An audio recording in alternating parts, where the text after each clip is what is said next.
Well, elections to choose India's 14th president have closed. NDA-backed candidate Ram Nath Kovind is expected to sweep the elections with almost 70% of the Electoral College votes, while opposition-backed Meera Kumar has the support of 17 opposition parties. A total of 4,896 voters, 4,120 MLAs and 776 elected MPs are eligible to cast their ballot. The election is being conducted through a secret ballot. Meanwhile, crack seems to have emerged in the opposition ranks. The Nationalist Congress Party, or the NCP, is voting for NDA candidate Ram Nath Kovind. The Samajwadi Party, too, is divided. Voters are not being allowed to, earlier today, they weren't allowed to carry their own pens to cast their vote. They use serial-numbered pens with violet-colored ink. Now, the counting will take place on the 20th of this month. Also, election for the new vice president is scheduled for the 5th of August. The BJP parliamentary party will be meeting this evening to pick their candidate for the post. Presidential elections this year, an election of many firsts. For the first time, there were unique serial-numbered pens that were allotted to each voter with the violet-colored ink for marking ballots. In fact, special posters were also put up with do's and don'ts for peaceful polls.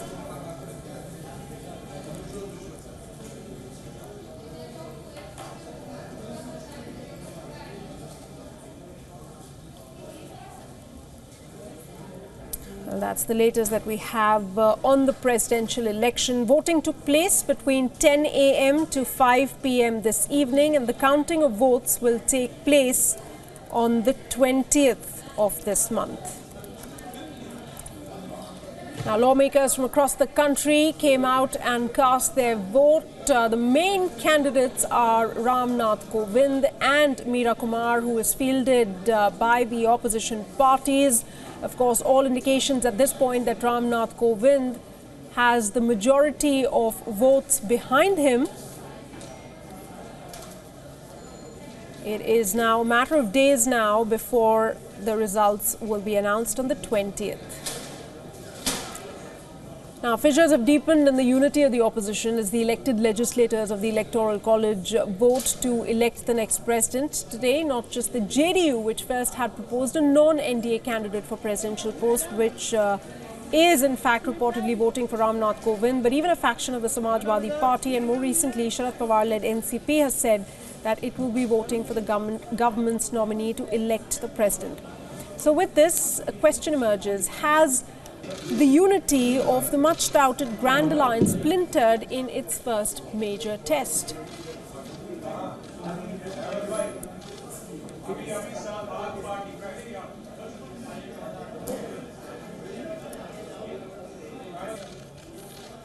वैसा नेताजी का कहना माना है, तो नेताजी की भी इच्छा थी और ये राष्ट्रपति का चुनाव हमेशा आम सहमति से होना चाहिए और ये भी तय है कि रामनाथ कोविंद को जीतना भी है. In fact, those are the scenes from earlier today. Trinamool Congress coming out earlier today saying that they support Meera Kumar because they say they're voting against the atrocities of the Bharatiya Janata Party. That's why they are backing the opposition candidate. Also, as we told you, the polling in fact closed at 5 p.m. Special violet-inked markers were given to each of the voters to go and cast their vote. Voting happened in secrecy.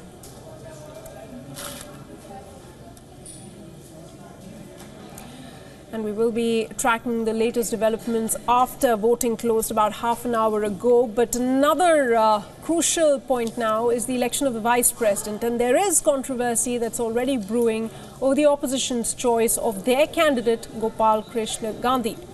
Shiv Sena leader Sanjay Raut earlier today took a swipe at the Congress for choosing him as the joint opposition candidate, saying that he tried to save the Mumbai blast accused Yaqub Memon from death penalty.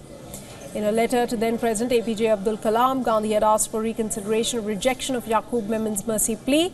Memon was hanged in July of 2015. He was convicted of the Mumbai serial blast case that left over 250 people dead. The controversy over Gandhi's candidature comes on a day when the ruling NDA is set to pick its own nominee for the vice presidential polls.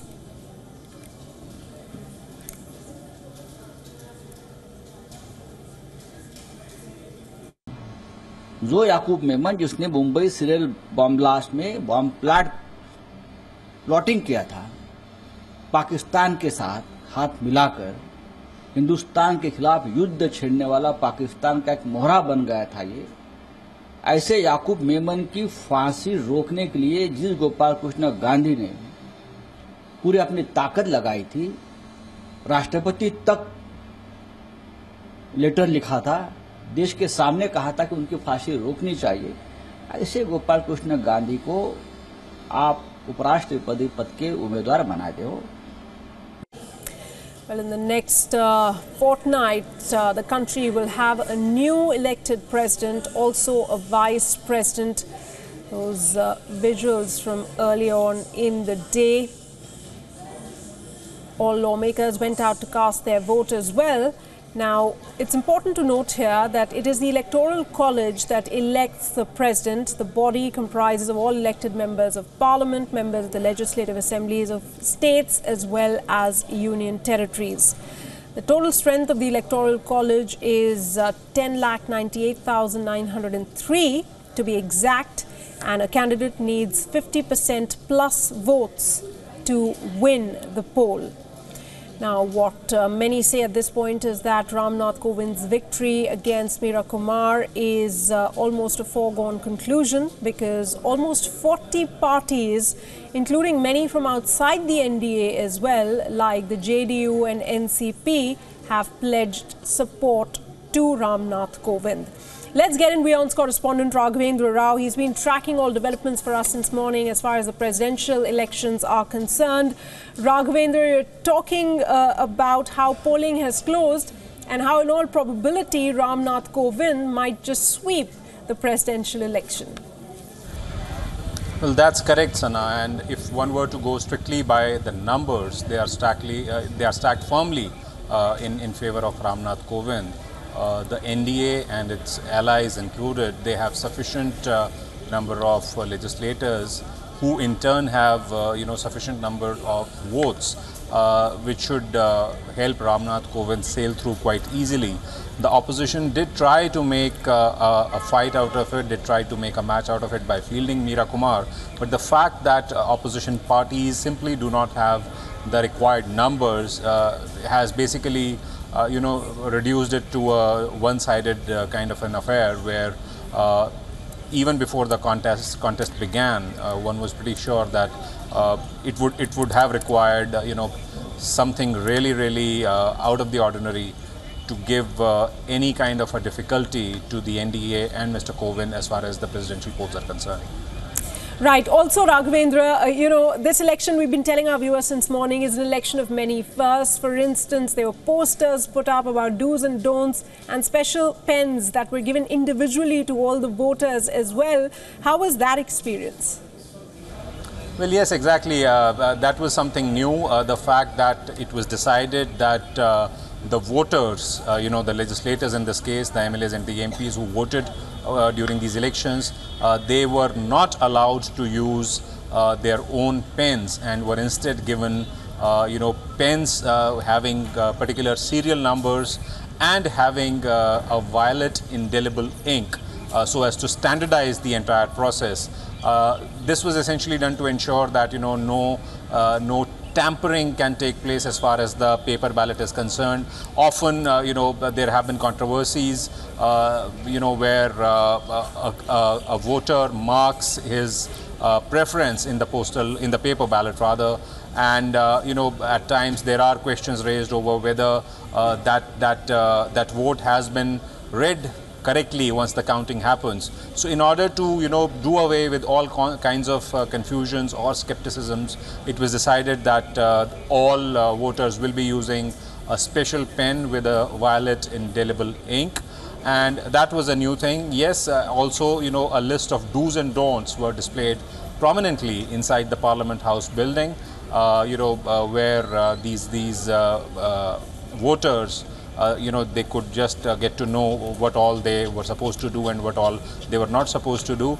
In the paper ballot, we are told Meera Kumar's name figured first, and Ramnath Kovind's name was below her name. Okay. That was probably because of the reason that these names are written down in alphabetical order.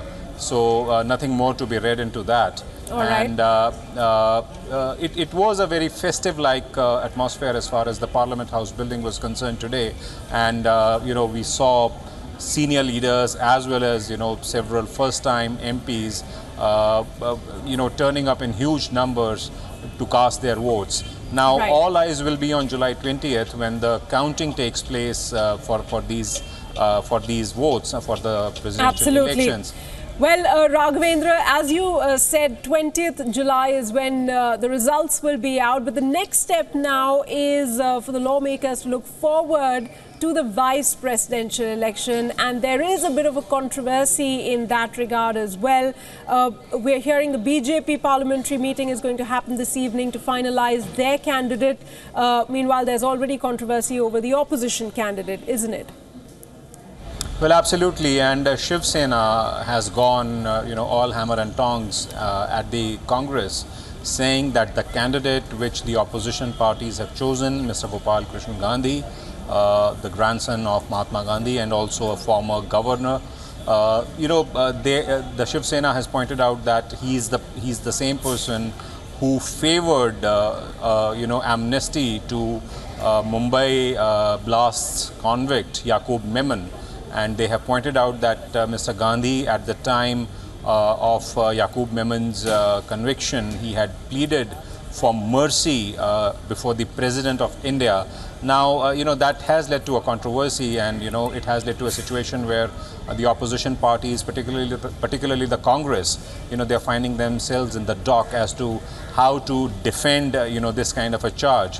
The NDA and the BJP on their part, they have not announced their vice presidential nominee so far, but that name is likely to come out in a couple of hours from now, because their parliamentary board meeting will happen in a brief while from now, and the sole agenda or the primary agenda of that meeting is to zero in on a name as far as their vice presidential nominee is concerned.